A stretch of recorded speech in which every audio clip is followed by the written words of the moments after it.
Olá, meus alunos de Materiais de Construção 3. Que saudade de vocês. Mas, enquanto isso tudo não passa, né, a gente vai continuar com as nossas aulas remotas, tá? E hoje nós vamos dar continuidade ao assunto que a gente parou em sala de aula. Só lembrando que nossas aulas de laboratório, elas estão suspensas, tá? Nós retornaremos assim que voltarmos às aulas, ninguém vai ficar prejudicado e nós vamos para os nossos laboratórios fazer concreto, não é isso? Então a gente vai dar continuidade agora ao nosso assunto que a gente parou nas nossas últimas aulas, tá? E vamos encerrar também o assunto da primeira unidade. Então a gente vai falar um pouco sobre concretagem. Não tem muita novidade do que a gente já conversou, só que eu só vou aprofundar um pouco mais em alguns itens, tá? Então, o que é concretagem? É o ato de preparar ou pedir o concreto, receber, transportar, lançar, adensar, fazer o acabamento e cura da peça estrutural. Ou seja, a concretagem é um misto de tudo isso, né? É um mix, tá? Então, você vai preparar o seu concreto ou pedir, né? Porque às vezes você tem uma obra em que você tenha mais pressa de acabar a obra, em que você não tenha espaço, aí você não consegue produzir o seu concreto na sua obra. Então, tem vários itens que a gente deve levar em consideração. Eu posso preparar o concreto na minha obra. Vou transportá-lo, vou lançá-lo nas formas, adensar é o que? Vibrar. E vou fazer o acabamento e a cura, que é muito importante, a gente vai falar um pouco de cura hoje, da nossa peça estrutural, tá? Para a produção dos nossos concretos, a gente tem que levar em consideração todos os nossos insumos de concreto, que é nossos materiais que formam os nossos concretos. Primeiramente, a gente tem que pensar na estocagem dos nossos materiais, né? Então, o que forma o nosso concreto? Material principal, cimento, né? Então, o nosso cimento, ele tem que estar armazenado, abrigado de umidade, né? Não pode ter umidade perto do nosso cimento. Em pilhas com sacos de 10, em pilhas com 10 sacos de altura, tá? Evitar o contato com o solo ou piso, por isso que a gente coloca o palletzinho. Por isso que a gente coloca o palletzinho, tá? Escolher o tipo de cimento mais adequado para a finalidade que se destina ao concreto. Então, não adianta você ter um concreto, você querer fazer um concreto, né? E com aquela finalidade e usar o cimento para outra finalidade, tá? Então, também tem que ter a noção de qual cimento escolher para determinadas utilidades. Então, cuidados com o transporte e o armazenamento para que não ocorra hidratação dos grãos de cimento. Se pingar uma gota d'água no saco de cimento e essa água entrar em contato com o pó do cimento, o cimento já vai começar a reagir, tá? E essa reação do nosso cimento não é agradável nesse momento, tá? Porque a gente só quer hidratar o nosso cimento quando a gente realmente for fazer o nosso concreto e a gente realmente for utilizar o nosso concreto. Então, a gente tem um prazo máximo para isso de 30 dias, tá? Qual a forma que a gente não deve armazenar o nosso cimento? Então, primeiramente, a gente tem que ter a ideia de que nosso canteiro de obras é o nosso cartão de visita, tá? Então, quando vocês forem engenheiros de obra, engenheiros que gerenciam obras, tá? Vocês vão ter que ter noção de que o seu canteiro de obra ele tem que estar organizado. E a gente começa com os insumos principais, né? Então, a gente vai organizar, eu não estou falando só da questão dos insumos do concreto, é organizar tudo. A gente chama de almoxarifado, que é o que? O local em que a gente guarda todos os materiais que serão utilizados durante a obra, tá? Inclusive as ferramentas dos pedreiros, tá? Pedreiro, servente, nossos trabalhadores, carpinteiro, ferreiro, tudo. Então, vamos falar um pouco da estocagem do cimento. Então, a gente não pode estocar nosso cimento de qualquer forma, tá? Não pode estocar a essa altura, mas na frente a gente vai falar os prazos e alturas que a gente deve colocar os sacos de cimento. E aqui é um caso de cimento que teve contato, vocês estão percebendo que ele colocou dentro do carro de mão, mas esse cimento teve contato com um pouco de água. Se ele teve um contato com um pouco de água, alguns grãos de cimento já hidrataram e já reagiram, não é isso? Então virou umas pedrinhas de cimento. E o cimento, depois disso, ele não é mais utilizável, tá? Como a gente deve estocar os nossos agregados? Evitar misturar os diferentes tipos de agregados, tá? Então, eu não vou colocar areia junto com um agregado graúdo. Eu não vou colocar um agregado graúdo, uma brita 0 do lado de uma brita 2, do lado de uma brita 1, do lado de uma brita 3, né? Não vou contaminar os meus agregados, tá? Ter noção de qual solo você está jogando seus agregados. Preferencialmente ao abrigo de intempéries. Então, a gente tem que ver se na nossa obra eu posso colocar os meus agregados na chuva, expostos ao vento, ao sol. Se não tiver como, era bom fazer uma cobertura para evitar que ele pegue muita chuva, que ele pegue qualquer outro tipo de intempérie, tá? Utilizar a granulometria prevista em laboratório. Então, se você, nós vamos ver isso na nossa matéria de dosagem. Então, se você dosou um concreto com aquele agregado X, e você só tem aquele agregado Y na obra, não adianta, que você não vai ter o mesmo resultado que calculou no método de dosagem, tá? Atenção à qualidade também do agregado. Nosso outro insumo do concreto é a água, né? Também a água para o pé. Ué? Então, nosso outro insumo do concreto é a água, que não deixa de ser tão importante quanto o cimento e quanto os outros agregados, tá? Então, o que a gente deve utilizar? Água potável, e ela não deve conter impureza. Nesse caso aqui, dessa caixa d'água aqui, é o que a gente vê muito em obra, tá? Que o pessoal armazena, coloca do lado da betoneira e fica armazenando água aqui, fazendo essa água, jogando essa água no concreto. E quando terminar a obra, o pedreiro ainda vai lá e lava o cabelo, lava o rosto, né? Então, não é só pelo material que a gente vai utilizar, até pela saúde mesmo dos nossos trabalhadores, né? Dos colaboradores. Então, vamos praticar aqui um pouco de exercício. Então, um aspecto essencial para garantir a qualidade de uma obra civil é a especificação correta dos materiais a serem empregados, as condições de estocagem e a realização de testes específicos em amostras desses materiais. Então, acerca desse assunto, julgue os itens que se seguem. É recomendável que todo cimento para concreto seja de fabricação recente. Ok.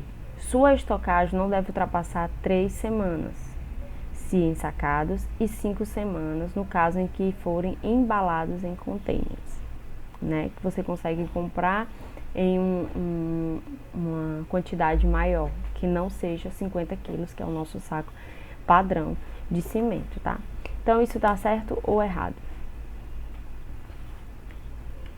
Isso está errado, porque se você comprar a granel, que é uma quantidade bem maior do que os sacos, você tem uma durabilidade, né? Você tem uma estocagem de até 6 meses. E o restante pode ser em 3 meses, né? Em sacos e tudo. Então, o controle de materiais de construção aumenta a qualidade final da obra e reduz seus custos.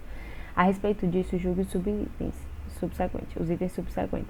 Então, na estocagem dos agregados para execução de concreto, as areias, os agregados graúdos de diferentes diâmetros de grãos e os agregados de procedências diferentes devem ser mantidos separados por paredes, em geral formadas por pranchas de madeira.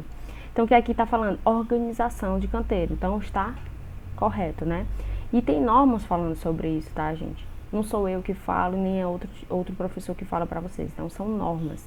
Então, não pode haver contato físico direto entre as diferentes graduações. Então, eu não posso colocar uma brita 0 do lado de uma brita 1, do lado de uma brita 2. Até porque na hora dos ensaios, que você vai fazer ensaio, você vai ver a diferença do seu agregado e vai perceber que ali tem um pouco mais da graduação número 2, por exemplo, do que da graduação número 1, tá?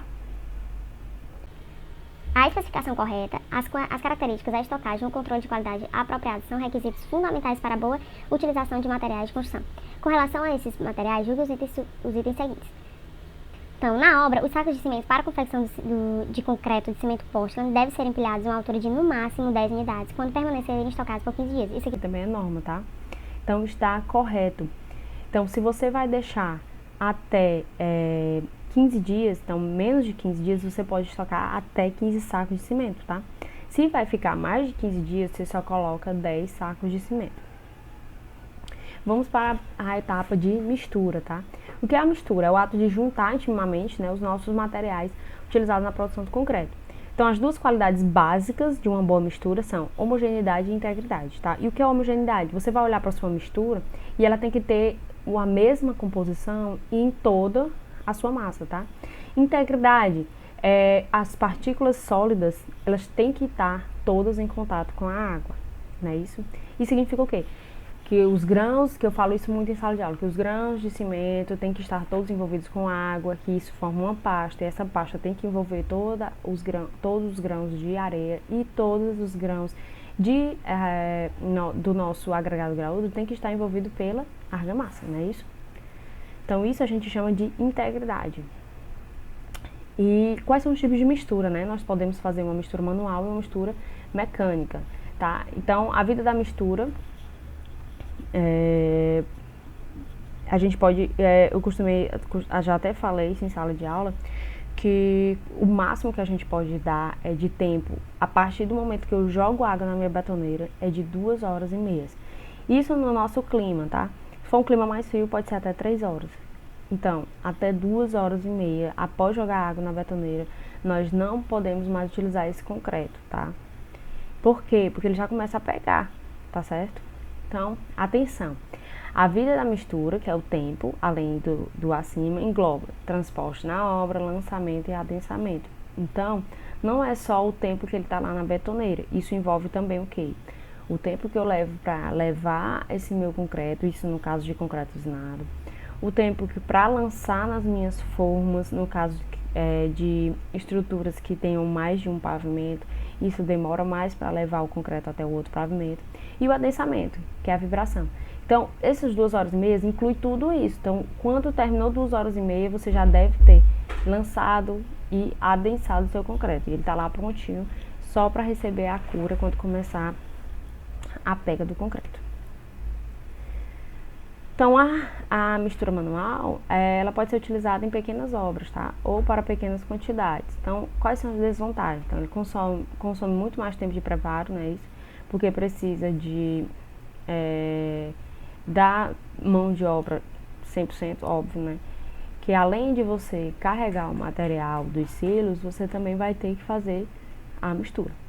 Menor homogeneidade, porque nada se compara à máquina, tá? E maior consumo de cimento, que a gente tem muita perda também, tá? Nós temos aqui um vídeo, tá? Ele mostra um pouco como é essa mistura manual do concreto.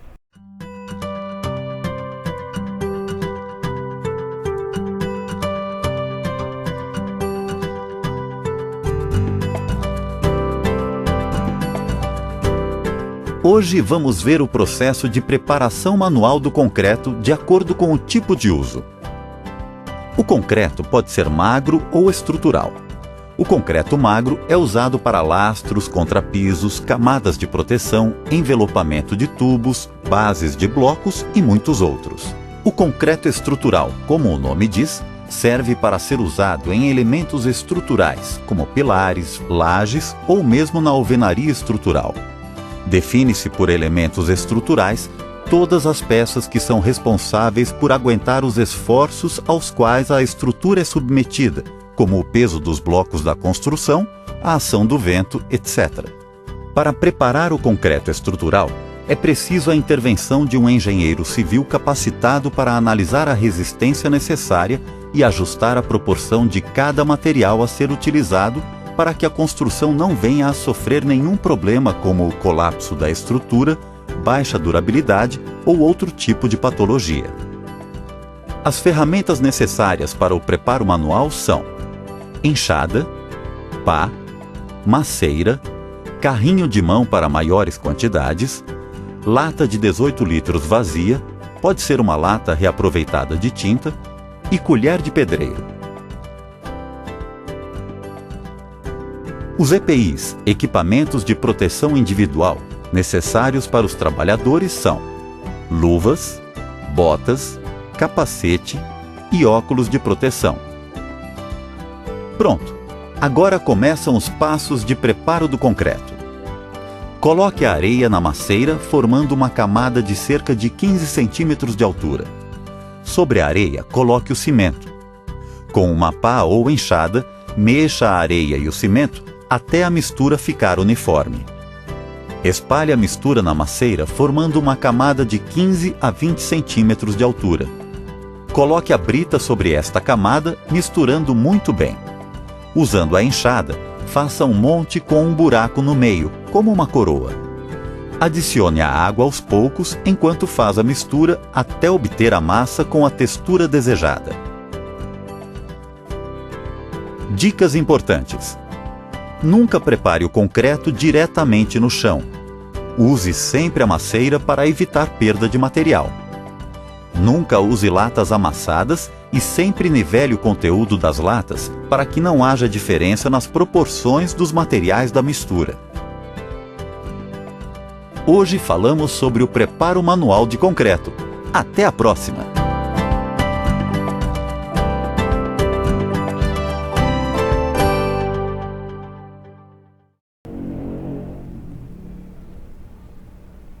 Dando continuidade à mistura do nosso concreto, né?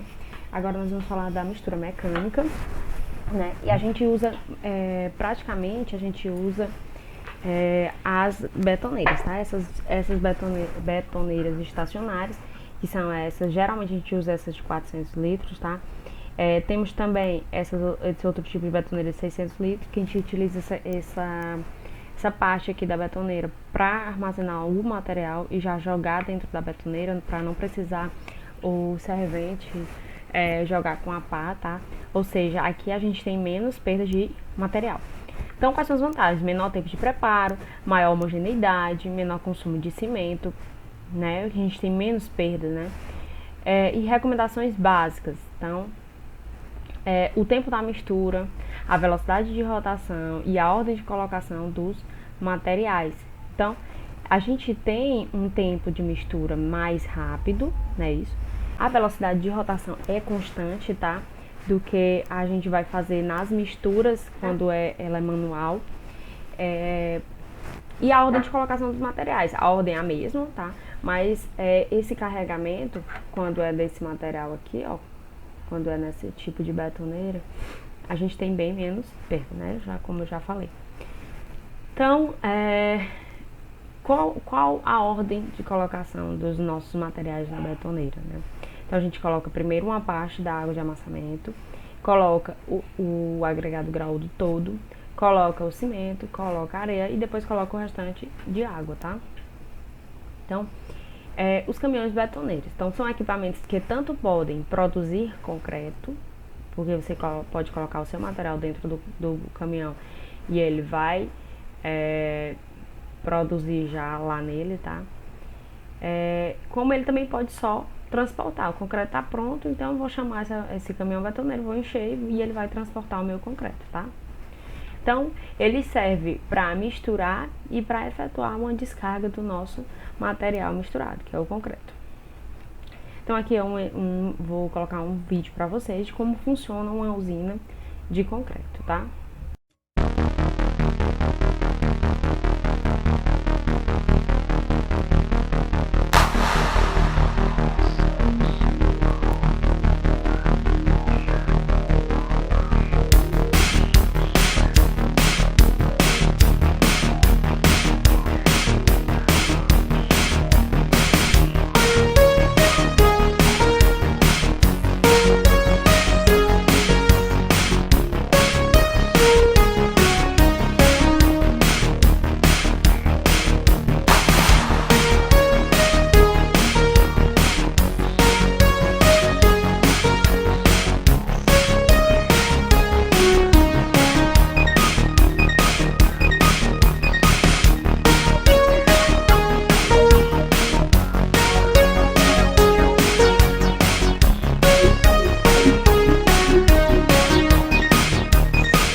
voltando aqui para a produção mecânica, né? A gente vai falar um pouco do caminhão betoneira.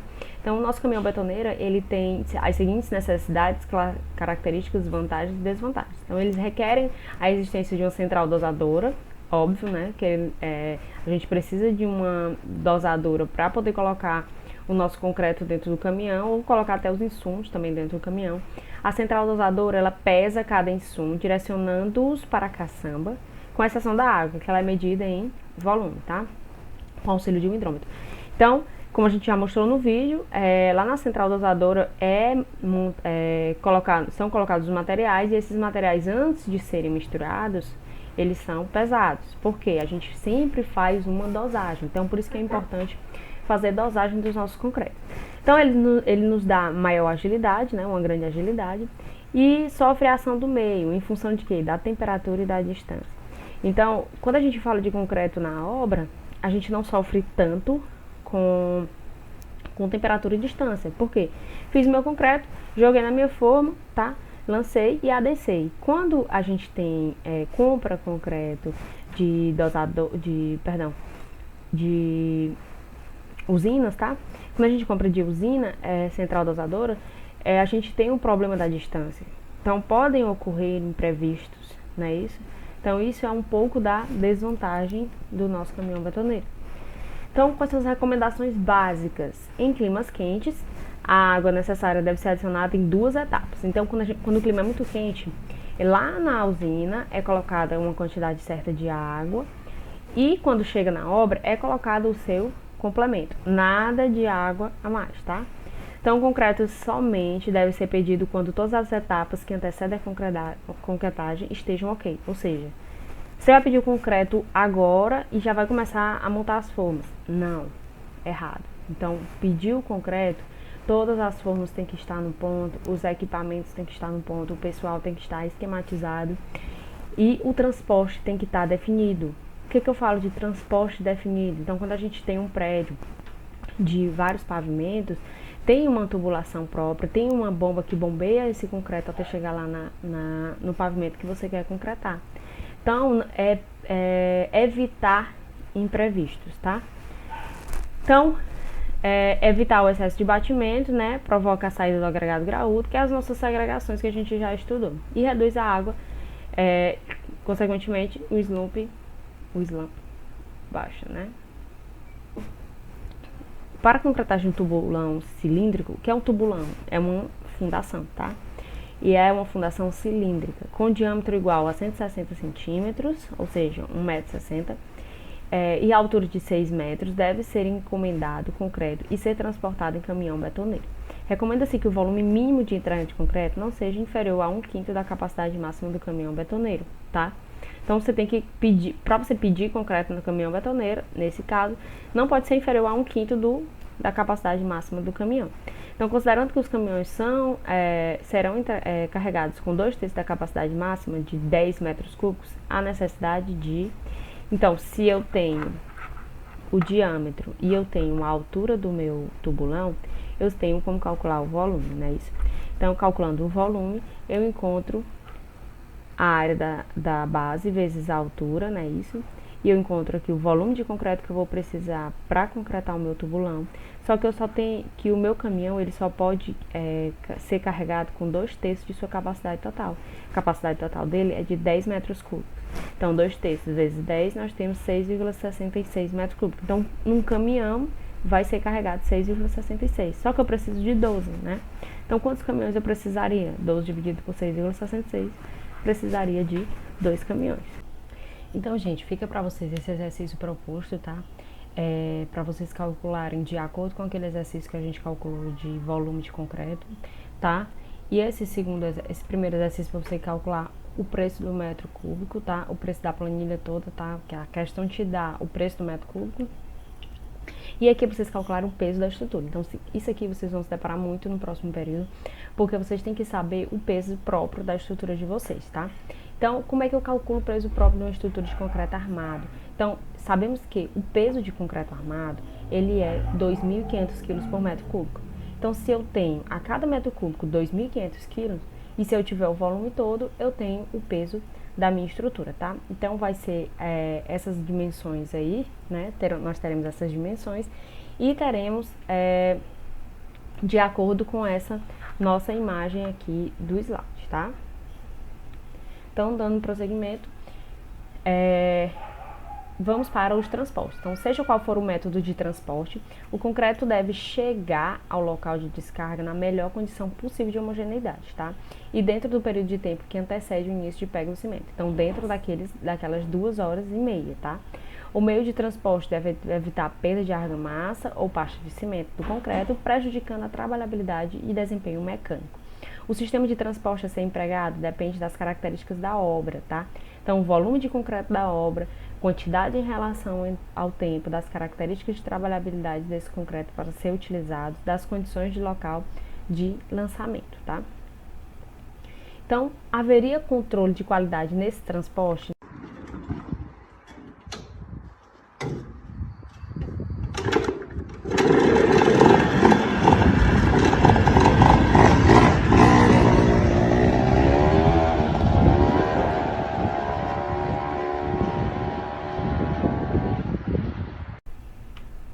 Falando um pouco do vídeo anterior, aquilo seria perfeito se a acessibilidade até chegar ao concreto também fosse perfeita, né? Se o piso fosse todo plano, se não houvesse batidas no carrinho de mão, então aquilo ali é quase impossível para a gente, tá? Então, na produção dos concretos, continuando, falando dos transportes ainda, nós temos a NBR 14.931 de 2004. Ela recomenda que o intervalo transcorrido entre o instante em que a água de amassamento entra em contato com o cimento e o final da concretagem não ultrapasse 2h30. Então, eu estou aqui só mostrando para vocês que isso é de norma, tá? Então, nós temos 2h30 a partir do primeiro contato da água de amassamento com os nossos materiais. Isso de acordo com a nossa NBR 14.931 de 2004, tá? Então, se a temperatura for elevada ou apresentar condições que contribuam para acelerar a pega do concreto, esse intervalo deve ser menor, a não ser que sejam utilizados aditivos retardadores de pega. Então, se você conseguir colocar um aditivo que retarde a pega, ou seja, que a pega demore mais, ok, tá? Isso em temperaturas elevadas. E como funciona o concreto submetido às altas temperaturas? Então, quanto maior, quando eu elevo a temperatura, né, o meu modo de elasticidade cai e as resistências características dos meus materiais constituintes também, tá? A interação entre os componentes de concreto, essencialmente entre cimento e água, gera reações químicas responsáveis pelo endurecimento da massa que libera calor. Então, é o que eu já falei para vocês. A partir do momento que a água entra em contato com o grão de cimento, ele começa a reagir, tá? E nessa reação do meu concreto, de hidratação do meu cimento, ele começa o quê? A liberar calor. Então, a temperatura do ambiente interfere nesse fenômeno, elevando ou reduzindo o chamado de calor de hidratação. Então, essa temperatura do ambiente, ela contribui, sim, para o nosso calor de hidratação, tá? Então, o comportamento do concreto submetido a elevadas temperaturas depende do comportamento individual dos seus materiais constituintes, variando com o grau de hidratação, proporção água ligantes, fins existentes e tipos de agregado. Então, tudo vai depender, o comportamento do meu concreto vai depender desse comportamento dos meus, comportamento individual dos meus materiais.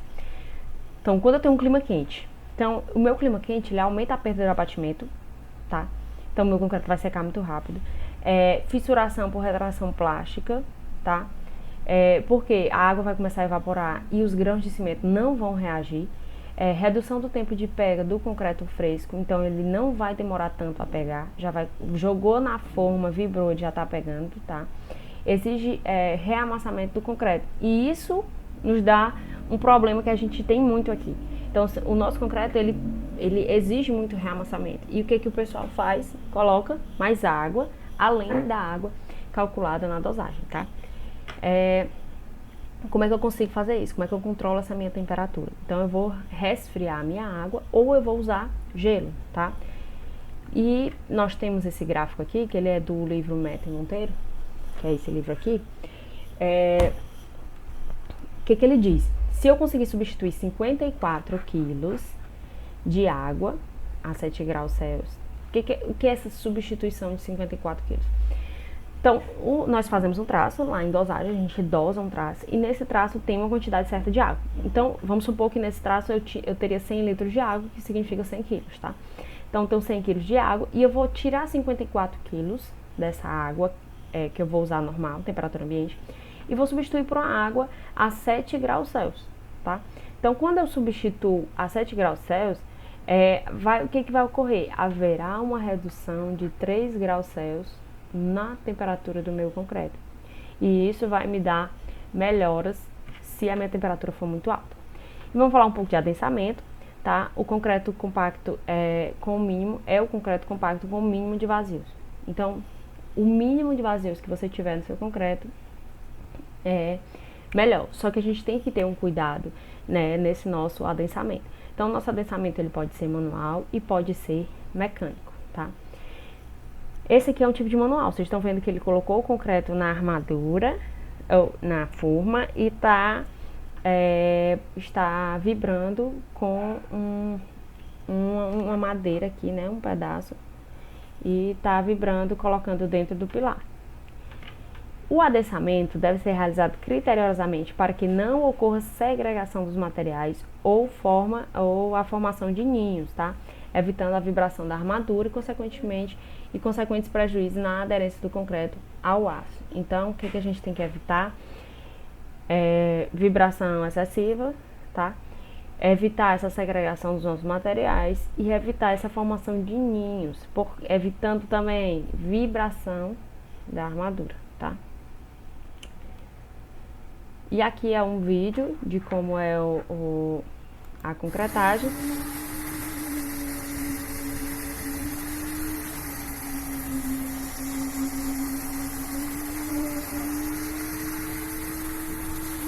Então, ele tá jogando aqui o concreto e mais na frente nós vamos ver que eles estão vibrando aqui, tá? Ó.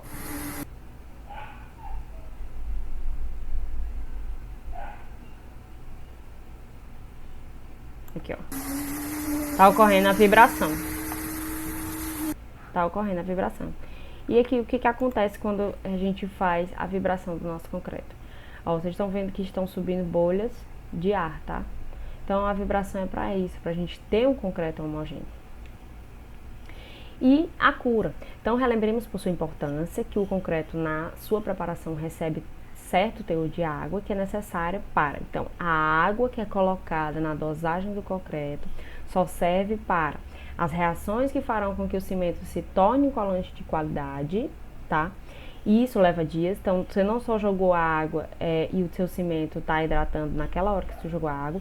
Então, vai levar dias para o nosso cimento hidratar e gerar os seus produtos de hidratação, tá? Dar trabalhabilidade à mistura. Então, a água que eu adicionei, eu preciso daquela água para que eu tenha trabalhabilidade na minha estrutura e que eu consiga bombear o meu concreto, ok? Então, deve-se evitar nos primeiros dias após a concretagem a perda de água por evaporação. Então, eu coloquei aquela água e eu preciso que aquela água permaneça no meu concreto hidratando os meus grãos de cimento. Só que como é que eu vou fazer isso se essa minha água ela pode evaporar? Então, eu vou começar o quê? Vou fazer a cura do meu concreto. E o que é essa cura? O ato de evitar a perda de água por evaporação. Então, qual o objetivo da cura? Manter o concreto saturado. Então, se o meu concreto começou a pegar, o que é pegar? Ele começou a endurecer, eu já começo a fazer a minha cura. Então, qual é o objetivo? Manter o concreto saturado, ou o mais possível saturado, até que os espaços da pasta de cimento fresca, inicialmente preenchido com água, tenha sido preenchido pelos produtos de hidratação do cimento até a condição desejada. Tá? Então, aqueles espaços que têm água no nosso concreto, eles têm que ser preenchidos pelos produtos de hidratação do cimento. Esses produtos de hidratação do cimento é que nos dão resistência ao nosso concreto. Então, para prosseguimento das reações de hidratação, o interior do concreto deve ser mantido a uma umidade relativa, no mínimo igual a 80%, quando a troca concreto e ar ambiente é pequena. Então, o ideal seria o quê? que, teoricamente, com a umidade do ar acima de 80%, não haveria necessidade de cura para assegurar a hidratação. Então, se nós tivéssemos essa umidade de ar acima de 80%, nós não precisaríamos curar o nosso concreto, tá? Então, a gente não teria aquela perda da água. A cura é justamente para evitar a perda de água. Só que a gente vê aqui eu peguei de piripiri, olha a curva de umidade. Então, a única curva que chega mais perto, um ponto que chega mais perto, é 8 horas da manhã. Só que aqui é a hora que a gente está começando a trabalhar no canteiro de obras, né? Então, a gente precisa, sim, fazer cura nas nossas estruturas, tá? Então, uma cura adequada, no mínimo, aumenta a resistência do nosso concreto, diminui os fenômenos de retração, que é o que? Se tem retração, tem o que? Diminuição de volume pela perda de água. Então, se eu perdi água do meu concreto, o meu concreto vai retrair. Se ele vai retrair, vai criar fissuras, né? Então, a gente, com isso, minimiza as futuras trincas, tá? Fissuras sempre vão ocorrer, mas a gente consegue minimizar isso fazendo a cura do nosso concreto, tá? Então, o tempo de cura do concreto, no caso da cura úmida, é de pelo menos 7 dias, podendo ser estendido até 28 dias, dependendo das condições locais. Coisa que a gente não vê aqui. A cura que eles fazem aqui é terminou de concretar, começa a jogar água e deixa lá, e no outro dia começa outro serviço. Mas a cura tem que ser feita 7 dias. Por quê? Porque a hidratação do cimento não é só no dia do amassamento do concreto, tá? Ela dura dias. E para isso a gente tem que manter aquela água dentro do concreto, não podemos deixar evaporar, né? Então nós temos vários tipos de cura, nós temos cura com água, nós temos cura com produtos químicos, nós podemos cobrir nossas peças concretadas, aqui é um exemplo, tá? Cura com água, molhagem direta, no nosso exemplo A, no B uma lâmina de água, no C uma aspersão, que é a irrigação, tá? Nessas próximas figuras nós cobrimos, nós vimos que estão cobertos, né, as estruturas com manta. Temos a cura aqui com película química na figura 12 também. E nós temos a cura ativa, tá? A interferência na velocidade de hidratação do cimento através do processo de cura, gelo, que é o quê? Quando a gente tem um concreto em grande volume, como barragem, blocos de fundação, a substituição de parte da água de amassamento por gelo associado ao rebaixamento da temperatura dos agregados. Então, se eu congelo meus agregados, se eu jogo gelo no meu concreto, eu consigo ter uma redução na minha velocidade de hidratação do meu cimento, tá? Então, isso vai minimizar o quê? Os efeitos da minha retração térmica. E essas são as patologias da cura inadequada do concreto. Então, se eu não curei o meu concreto, vai ocorrer o quê? Muitas fissuras, e essas fissuras podem chegar a ser trincas. Nós teremos camadas superficiais porosas, tá? E a carbonatação do concreto, que a gente vai falar mais na frente também sobre isso. Então, o concreto mal curado, ele possui fissuras, que o enfraquecem. E essas fissuras podem, o que vai facilitar? Facilitar a entrada de gás carbônico. E onde é que aparece mais gás carbônico? Em túneis e viadutos, né? Que passam muitos carros. E isso vai prejudicar, tá, a nossa estrutura. Aqui é um exemplo de uma ponte, tá? Em que, por fissuras, a gente vê que simplesmente está deteriorada a nossa armadura, tá? Aqui nós temos a norma que eu falei para vocês, 14.931, execução de estruturas de concreto. É bom vocês baixarem e lerem essa norma, tá? É muito importante. E aqui nós temos alguns exercícios, tá? Com respostas que vocês vão praticar, viu? Tem respostas, tem comentários e vocês vão utilizar isso para estudar para a nossa prova. Então, o fórum de hoje está aberto e a gente vai começar a discutir aquelas duas questões propostas que a gente fez, tá? Então, o fórum de hoje é valendo ponto, tá? E vocês vão comentar o fórum, viu? Com as respostas. E vão me enviar lá na aba Trabalho as respostas, que eu vou deixar disponíveis para vocês, tá ok? Então, um abraço e até a próxima semana na nossa prova, tá? Boa sorte a todos!